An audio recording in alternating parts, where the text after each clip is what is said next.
मैं नहीं हूं तो क्या हुआ? कम से कम तुम तो हो ना उनका साथ देने के लिए। आपने तो अपने फर्ज और जिम्मेदारियों से आंखें फेर ली।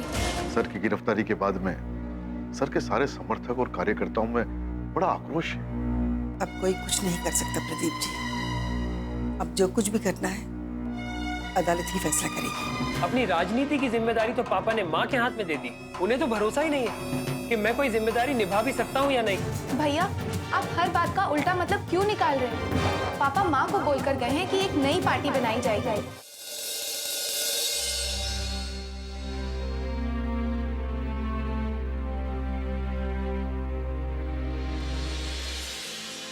मैं अपनी लड़ाई के बीच जनता की समस्याओं को नहीं भूल सकती, क्योंकि जनता ने बड़े विश्वास के साथ मुझे अपना प्रतिनिधि चुना है। जनता ने तो आपको अपना प्रतिनिधि चुन लिया है, लेकिन सरकार की ओर से ऐसा लग रहा है कि वो आपके क्षेत्र की जनता के साथ में शौचालय व्यवहार करने लगी है।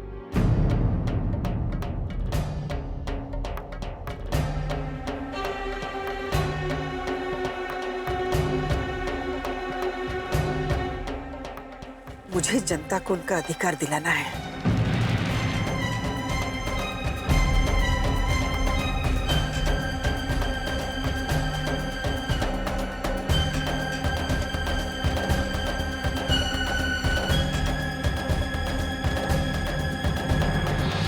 भाई देखो, आज मैडम आ रही है। अगर मैडम के सामने अपने दिल की बात नहीं कही तो जिंदगी भर पछताते रह जाना। तमाम नेताओं से हम लोगों ने बात अपनी रख दी, चप्पल और जूते घिस गए। हुआ कुछ? इन मैडम पर विश्वास है, सबसे बढ़िया नेता हैं। अगर इनके सामने आज चूक गए तो समझ लो भाई, आप अपने गांव की समस्या खुल के कहना। आप भी कहना, हम भी कहेंगे।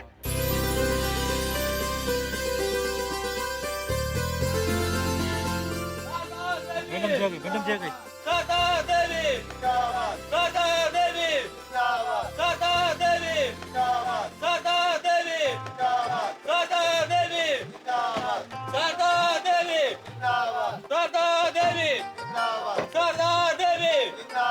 नमस्ते मैडम, मैं तुलसीपुर का ग्राम प्रधान हूँ। नमस्ते मैडम, मैं समरगढ़ का ग्राम प्रधान हूँ। नमस्ते मैडम, मैं मेहंदीपुर का ग्राम प्रधान हूँ।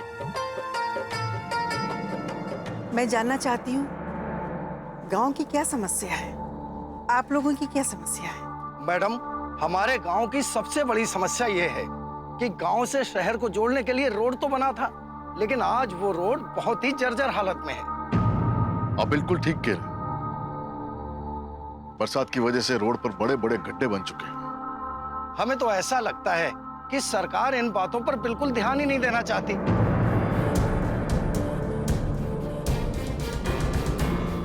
हमने तो ज्ञापन भी दिया था। आप फिक्र मत कीजिए, इस बारे में मैं आवाज जरूर उठाऊंगी। हमारे यहाँ लड़कियों को पढ़ने के लिए 3 किलोमीटर दूर जाना पड़ता है। नेताजी ने कन्या विद्यालय की नींव तो डलवाई थी, लेकिन उसका काम आज तक आगे नहीं बढ़ा।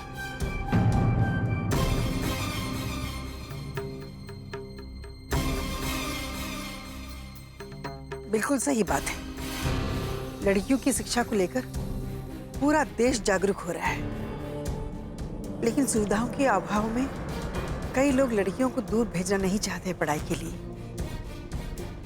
और इसलिए भी लड़कियों की शिक्षा अधूरी रह जाती है। और सिर्फ हमारे गांव में ही नहीं, बल्कि इस पूरे क्षेत्र में बिजली की कटौती हो रही है। 24 घंटे में से 6 घंटे बिजली आती है, जबकि दूसरे क्षेत्र में पूरे 16-16 घंटे बिजली आती है। बिजली ना होने की वजह से हमारे बच्चों की पढ़ाई पे असर पड़ता है, हमारी खेती पर असर पड़ता है। सही कह रहे हैं, खेती के लिए नई नई टेक्निक का इस्तेमाल हो रहा है। किसानों के विकास के लिए विशेष जोर दिया जा रहा है। लेकिन कैसे किसान आगे बढ़ेगा जब तक उसको सुविधाएं नहीं मिलेगी?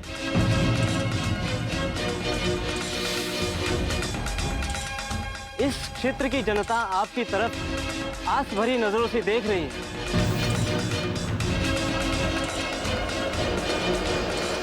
आप चिंतित मत होइए, मैं आप लोगों की आवाज ऊपर तक जरूर पहुंचाऊंगी। ये सारी सुविधाएं आपका मौलिक अधिकार है और मैं पूरी कोशिश करूंगी आपका अधिकार आपको जरूर मिले। मैडम, क्षेत्र की जनता को और नेताओं से जितनी ज्यादा उम्मीदें थी, उससे कहीं ज्यादा विश्वास आज आपके ऊपर है।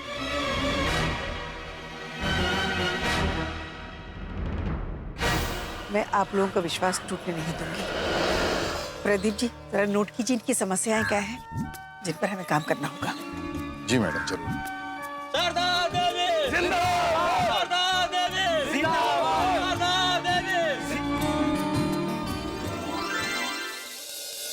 जो आदेश हमने दिया था काम का। नमस्कार मुख्यमंत्री जी। नमस्कार आचार्य जी। आइए आइए, मैं आप ही का इंतजार कर रहा था। बैठिए। धन्यवाद।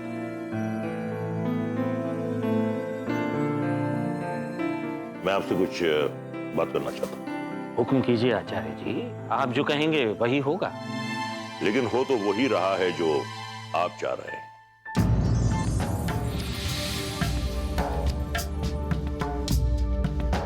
इतनी जल्दबाजी और आनंद फानंद में जिस तरीके से बलदेव सिंह की गिरफ्तारी हुई, इसके बारे में तो किसी ने सोचा भी नहीं था।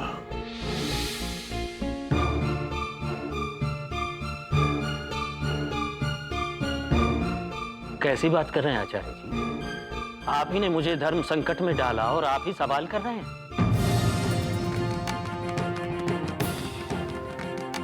आयोग को मंजूरी देने का आदेश आपका था, वही किया जो आपने कहा। मैंने इस तरह आनंद फानंद में बलदेव सिंह को गिरफ्तार करने के लिए तो नहीं कहा था। ये कैसी बात कर रहे हैं आप आचार्य जी? आप तो ये कह रहे हैं कि सांप की पूंछ पर पांव रखकर चुपचाप खड़े रहना चाहिए ताकि वो फन खोले और डस ले। अगर उनकी गिरफ्तारी नहीं होती तो उनकी दुश्मनी हमें ले डूबती। इस बात को तो आप भी मानते हैं ना कि उनके विधायकों के बीच में उनका बड़ा दबदबा है।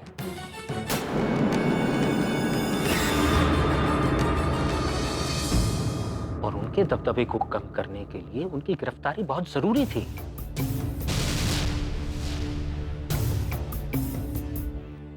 एक खबर और आ रही है, शायद आपको पता है या नहीं है, तो मैं आपको बता देता हूं कि बलदेव सिंह अपनी एक नई पार्टी बनाने वाले हैं और इस बात को लेकर पूरे सूबे में हलचल मची हुई है।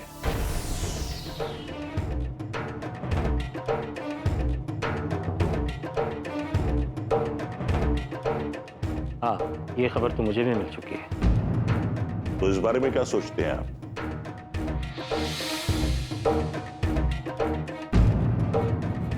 अगर बलदेव सिंह ने अपनी नई पार्टी बनाने का ऐलान किया है तो इस विश्वास पर कि हमारी पार्टी के बहुत से एमएलए हमारा खेमा छोड़कर उनके खेमे में चले जाएंगे।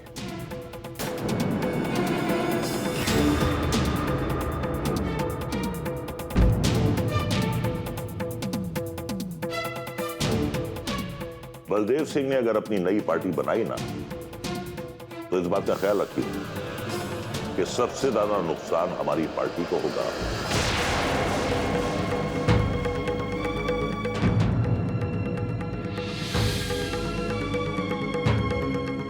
और ये बंटवारा सबसे ज्यादा भारी आप पर पड़ेगा।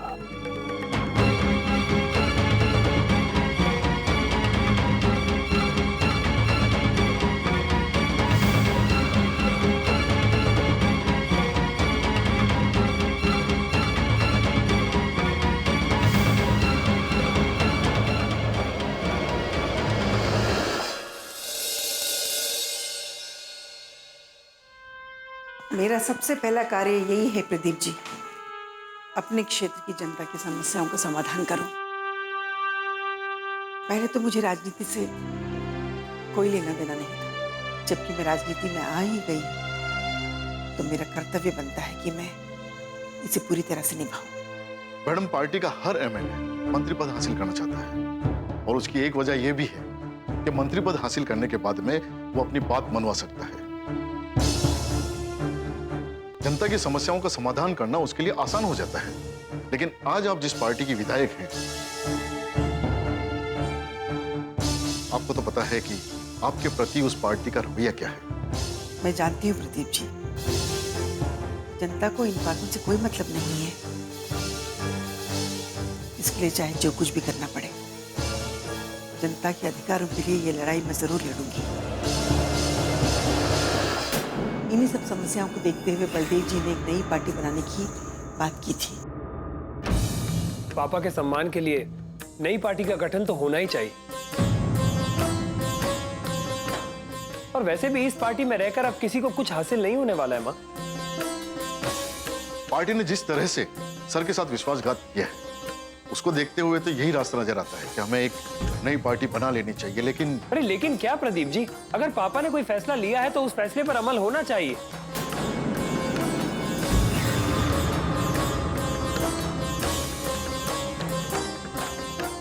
और माँ, आप एक बात का ध्यान रखिएगा कि अगर आप इस नई पार्टी की अध्यक्ष बनती हैं तो कम से कम मुझे उपाध्यक्ष का पद तो मिलना ही चाहिए।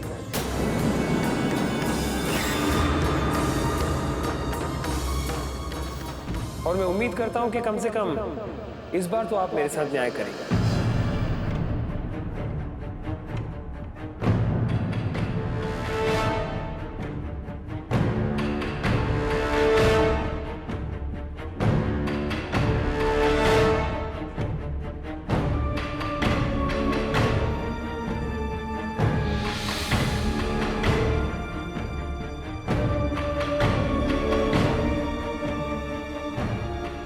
ये राजवीर ऐसी बातें क्यों करता है प्रदीप जी?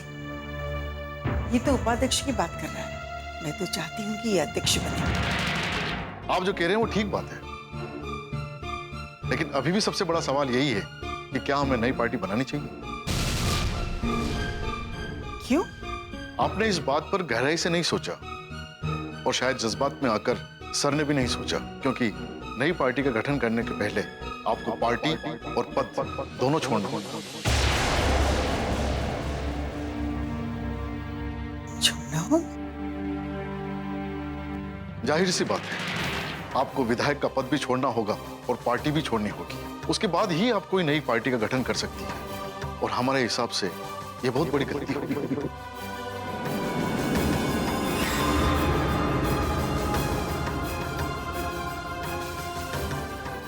आप ठीक कह रहे हैं प्रदीप जी।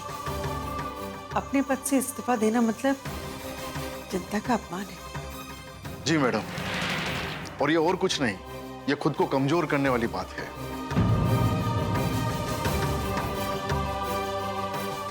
पार्टी में जो सर के विरोधी हैं, वो तो इसी बात का इंतजार करेंगे कि आप पार्टी और पद का त्याग करते हैं। इस बारे में जरा गहराई से सोचिएगा मैडम, क्योंकि हम तो यही सलाह देंगे कि आपको पद और पार्टी से इस्तीफा नहीं देना चाहिए।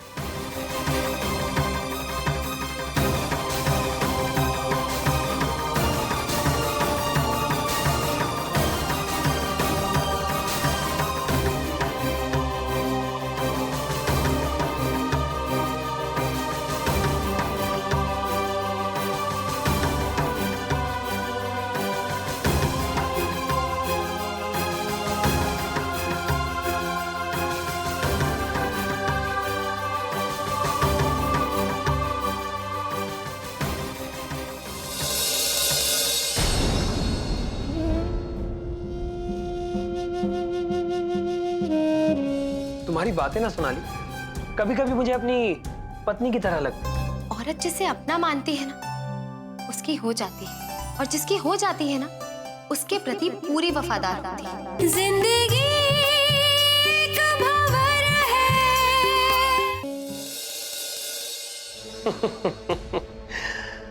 कभी कभी तुम्हारी सलाह भी ना बड़ी काम की साबित होती है।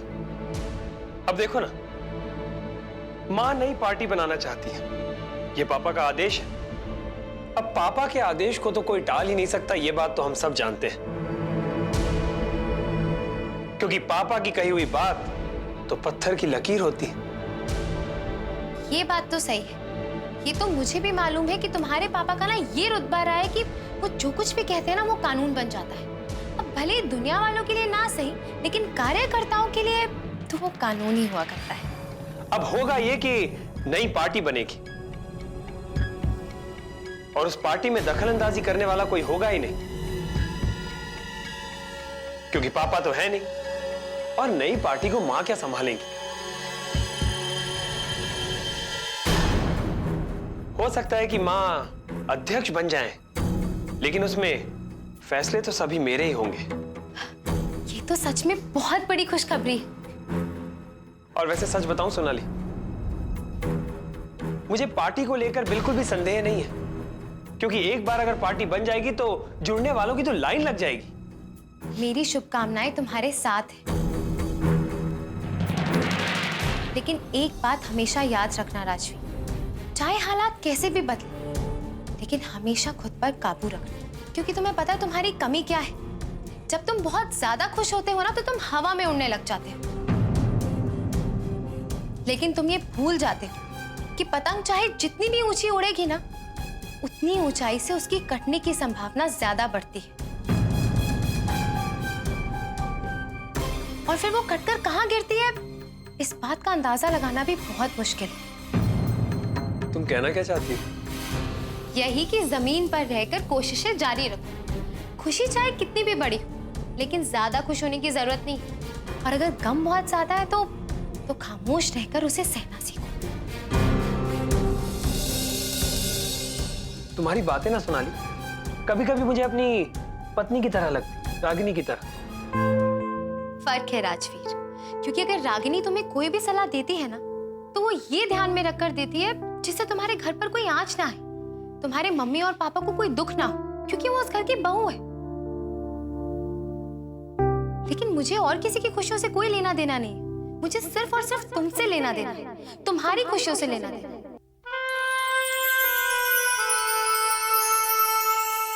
और मैं चाहती हूँ कि तुम खुश रहो, और मैं तुम्हें ऊंचाइयों पर देखना चाहती हूँ। ये तो तुमने बहुत ही अच्छी बात कही।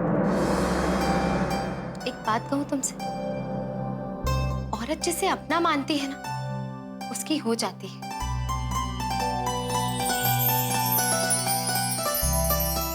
और जिसकी हो जाती है ना, उसके प्रति पूरी वफादार होती है।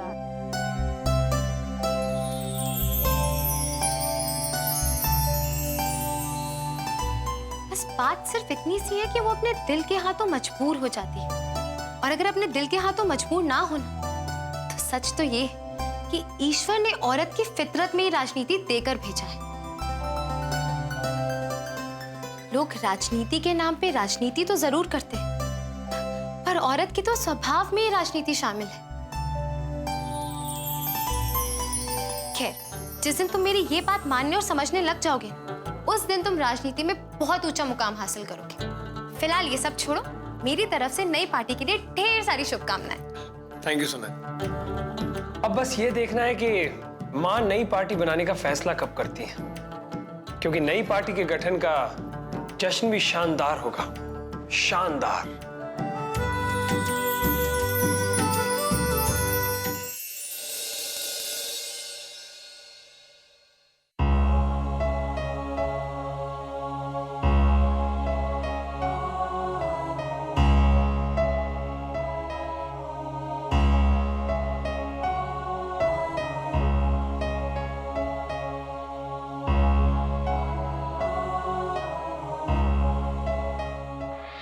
तुम मेरी पत्नी हो शारदा, अर्धांगिनी हो मेरे अधूरे काम को पूरा करना तुम्हारा कर्तव्य है। वचन दो मुझे कि तुम एक नया संगठन तैयार करोगे, एक नई पार्टी खड़ी करोगे, और एक दिन इस प्रदेश के मुख्यमंत्री की कुर्सी पर बैठोगी। वचन दो मुझे।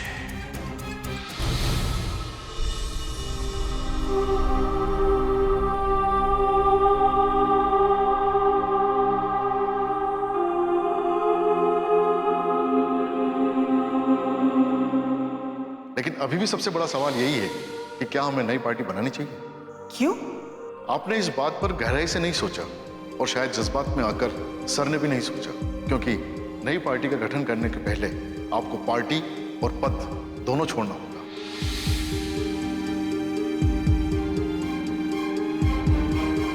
पार्टी में जो सर के विरोधी हैं, वो तो इसी बात का इंतजार करेंगे कि आप पार्टी और पद का त्याग करें।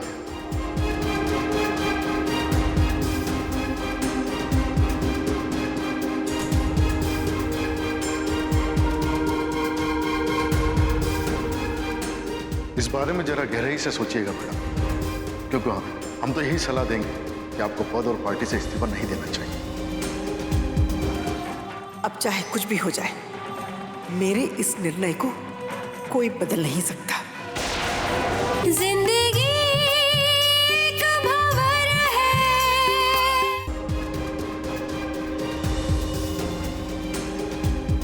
कैसे किसान आगे बढ़ेगा जब तक उसको सुविधाएं नहीं मिलेगी?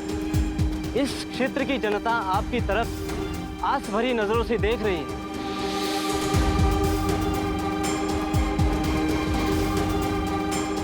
मैडम, क्षेत्र की जनता को और नेताओं से जितनी ज्यादा उम्मीदें थी, उससे कहीं ज्यादा विश्वास आज आपके ऊपर है। मैं दूसरी पार्टी बनाने की कोशिश में जनता के विश्वास को तोड़ नहीं सकती। मुझे कोई अधिकार नहीं है कि मैं जनता के विश्वास को तोड़ूं।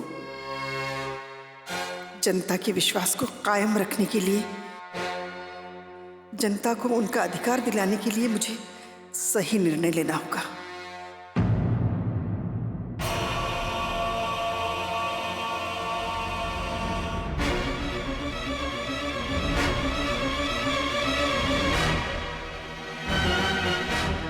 और सही निर्णय तो यही हो सकता है, जनता ने मुझे जो जिम्मेदारी सौंपी है, मैं उस जिम्मेदारी को निभाऊं।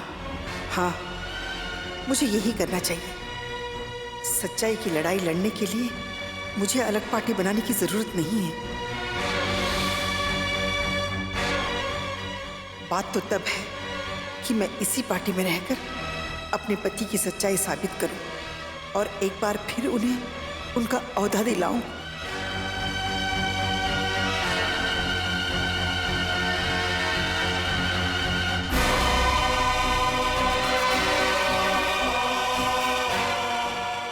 और मैं आज खुद से ये प्रण करती हूँ कि इसी पार्टी में रहकर मैं जनता को उनका अधिकार दिलाऊंगी।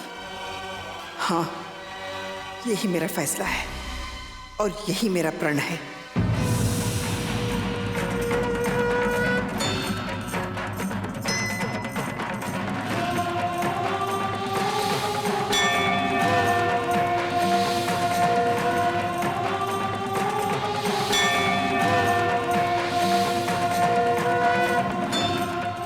अब चाहे कुछ भी हो जाए, मेरे इस निर्णय को कोई बदल नहीं सकता।